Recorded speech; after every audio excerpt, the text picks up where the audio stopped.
নমস্কার বন্ধুরা, শুভ সকাল।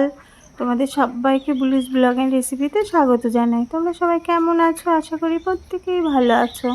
এই গাছটা নতুন গাছ, দেখো কি সুন্দর ফুল ফুটেছে না?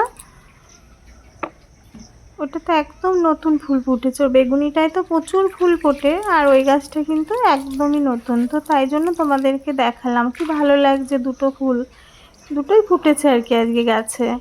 দিয়ে এদিকে চলে এসে এদিকের কাজটা আর কি সেরে নিলাম। তুলসী মন্দিরটা ধুয়ে দিয়ে এই যে এই তুলসী গাছটা একটু জল দিয়ে দিলাম। দিয়ে এই যে টগর গাছটা যখন ফুল ফোটে এত মানে শয়ে শয়ে, আর এখন দেখো একটা কড়ি ফুল কিচ্ছু নেই। আর এই লেবু গাছটা কিন্তু মানে এতই অল্প বয়সে এত লেবু হচ্ছে জানো না, মানে খুব কম বয়সে এই লেবু গাছটা দেখো কত বড় হয়ে গেছে। এর সঙ্গে আর একটা জোড়া আছে, কিন্তু সেটা এখনও লেবু ধরে না, ছোট্ট। আর এরা যা বিপদ বাঁধিয়েছে না বন্ধুরা গত রাত্রে, এই দেখো।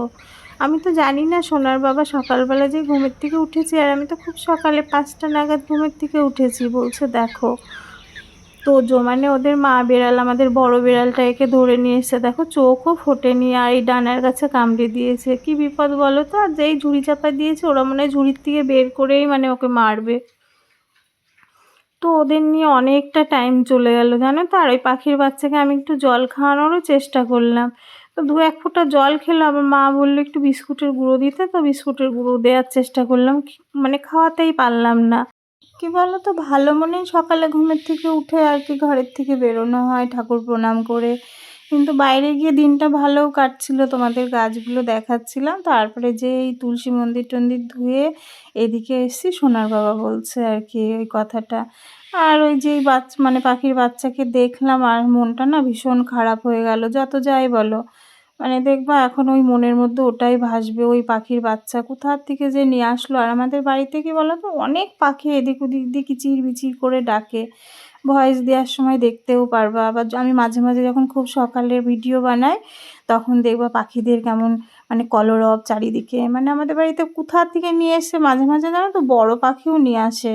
মানে এত বিপদ বাধায়, মানে কোনোটা হয়তো মেরেই ফেলে, এটাও কী হবে জানি না, ডানায় বেশ খানিকটা ক্ষত। তো ওই জন্য ওদের নিয়ে তো অনেকটা টাইম চলেই গেছে। আর এখন এই যে ঘরে এসে তাড়াতাড়ি করে আর কি কাজগুলো সেরে নিচ্ছি। কী বলো তো, এখন সোনা যেহেতু, সোনাও তো, আমি তো খুব সকালেই উঠেছি 5টার দিকে, আর সোনাও ঠিক 6টায় উঠে 6:30টার ভিতর পড়তে চলে গেছে। আর ওর আসার এখন সময়ও হয়ে গেছে। আর এই দেখো এখনও আবার পাখি ডাকছে, দেখলে তো বাইরে ভয়েস দিচ্ছি জানালার বাইরে দিয়ে আর কি। যাই হোক, এই যে মানে আমাদের বাড়িতে অনেক গাছপালাও যেমন পাখিও আছে প্রচুর। সারাদিন তোমরা পাখির কিচিরমিচির শুনতে পাবে। যাই হোক, এই যে সমস্ত মানে কাজ টাজগুলো একবারে ঘরে গুছিয়ে নিয়ে আমি ভাবছি রান্নাঘরের দিকে যাব। মেয়ে আসবে, একটু খাবার করে দেবো সোনামাকে। আর এই যে এই জায়গাগুলো আবার একটু না রোজ না মুছে নিলে হয় না। মানে রোজ তাও মোছা হয় না, 2-1 দিন পর পরই ভালো করে মুছে নিই। কোনো দিন হালকা হাতে একটা টাচ দিয়ে দিই। তো আজকে আবার একটু ভালো করে মনে হলো একটু মুছে নিই।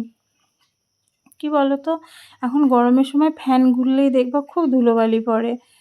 তো সেই জন্য বেশ আর কি ভালো করে মুছে মাঝে মাঝেই নিতে হচ্ছে। মাঝে মানে একটা দিনই বোধহয় মুছিনি, তাই মনে হচ্ছে কত যে ধুলো। তুমি জানো না, হাত দিয়ে একটা টান দিলে বোঝা যায় যে হাতে কত যে ধুলোবালি চলে আসে। আর এই শোকেসটা তো দেখো 2 দিন আগেই আর কি কভার টভারগুলো সব পাল্টে আর কি পেতে নিলাম, তাই এখন কত ধুলো পড়ে গেছে। আর সব জিনিস না সরিয়ে সবসময় মোছাও হয় না। তো যতটা চেষ্টা করি আর কি পরিষ্কার রাখার। আর এই দেখো ক্যামেরাটা এমন জায়গায় সেট করেছি সবই দেখা যাচ্ছে, তাড়াতাড়ি করে আর সরালাম না। আর এই যে যেখানেই মানে কাজে লাগবা একটু গুছাতে, সেখানে সব সরিয়ে নড়িয়ে গোছাতে ঠিক দেরিই হয়ে যায়।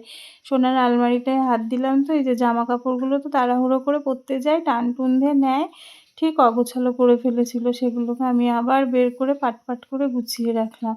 ওরা তো বাচ্চা, পড়তে যায়, এদিক যায় ওদিক যায়, সবসময় পেরেও দেয় না গুছিয়ে রাখতে, জানো তো।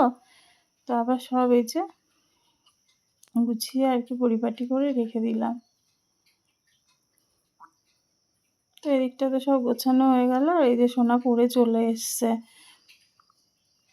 এবার আমার আরও জন্য তাড়াহুড়া লেগে গেছে, তাড়াতাড়ি করে দেখো এই জামা কাপড়গুলো কাচা ধোয়া ওই মানে পাশে মার ঘরে ছিল, সব নিয়ে এসে ভাঁজ করে এই যে সব চাদরটাও কাচা ছিল গতকাল রাত্রে, বাইরে মেলা ছিল, নিয়ে এসে সব ভাঁজ করে এখন গুছিয়ে রেখে তাড়াতাড়ি এই যে রান্নাঘরে এসে সোনার পছন্দের আলু চচ্চড়ি আর রুটি করে দিলাম, দিয়ে মাকেও দিয়ে দেবো। সোনা মাকে আগে দিয়ে দিলাম, ওরা খাক, তারপরে আমি আবার রান্নার ফাঁকে একটু ধীরে সুস্থে একটু খেয়ে নেবো আর কি। আগে ওদেরকে দিয়ে দিলাম তাড়াতাড়ি করে খাবারটা করে আর কি।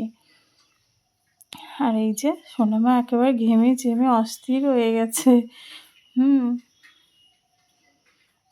কি একটা কথা বলছিল যে কি হাসি বাবা! আর ওর তো পছন্দের খাবার হলে আমার মেয়ে সত্যিই খুশি হয়। ও রুটি লুচি এগুলো করে দিলে, পরোটা। আর এদিকে দেখো তাড়াতাড়ি করে ডাল হবে 2 রকমের, পেঁয়াজ দিয়ে আর ডাল।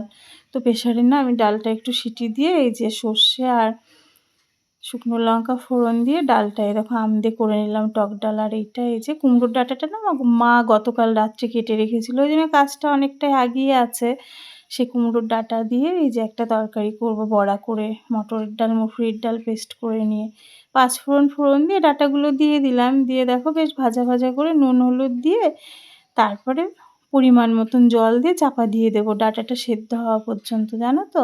আর এই যে বেশ একটু চিনি দিতে হবে, মিষ্টি মিষ্টি হলে বেশ ভালো লাগে। ডাঁটাটা পুরো সেদ্ধ হয়ে গেলে তারপরে এই যে বড়াগুলো দিয়ে পুরো জলটা আমি শুকিয়ে নেব। নিরামিষ দিনে বেশ ভালোই লাগে জানো তো খেতে। আজকে আমাদের মাছ নেই, আজকে নিরামিষ, তো এইগুলো দিয়ে খাওয়াটা বেশ ভালোই হবে। আর কিছু না, নামানোর আগে একটু কালো জিরে আর সাদা জিরে বাটা দিয়ে নামিয়ে দিলেই ব্যাস। কুমড়ো ডাঁটার চচ্চড়িটা মা খুব পছন্দ করে। তো এই যে হয়ে গেছে আমার কুমড়োর ডাঁটার এই রান্নাটা। আর সমস্ত দুপুরের কিন্তু রান্না টান্না সেরে আমি স্নান করে চলে এসেছি। এবার কর্তামশাই বাড়ি এসে গেছে, খেতে দিয়ে দেবো সোনার বাবাকে আগে, আর মা পুজো দিয়ে আসলে আমরা খেয়ে নেবো।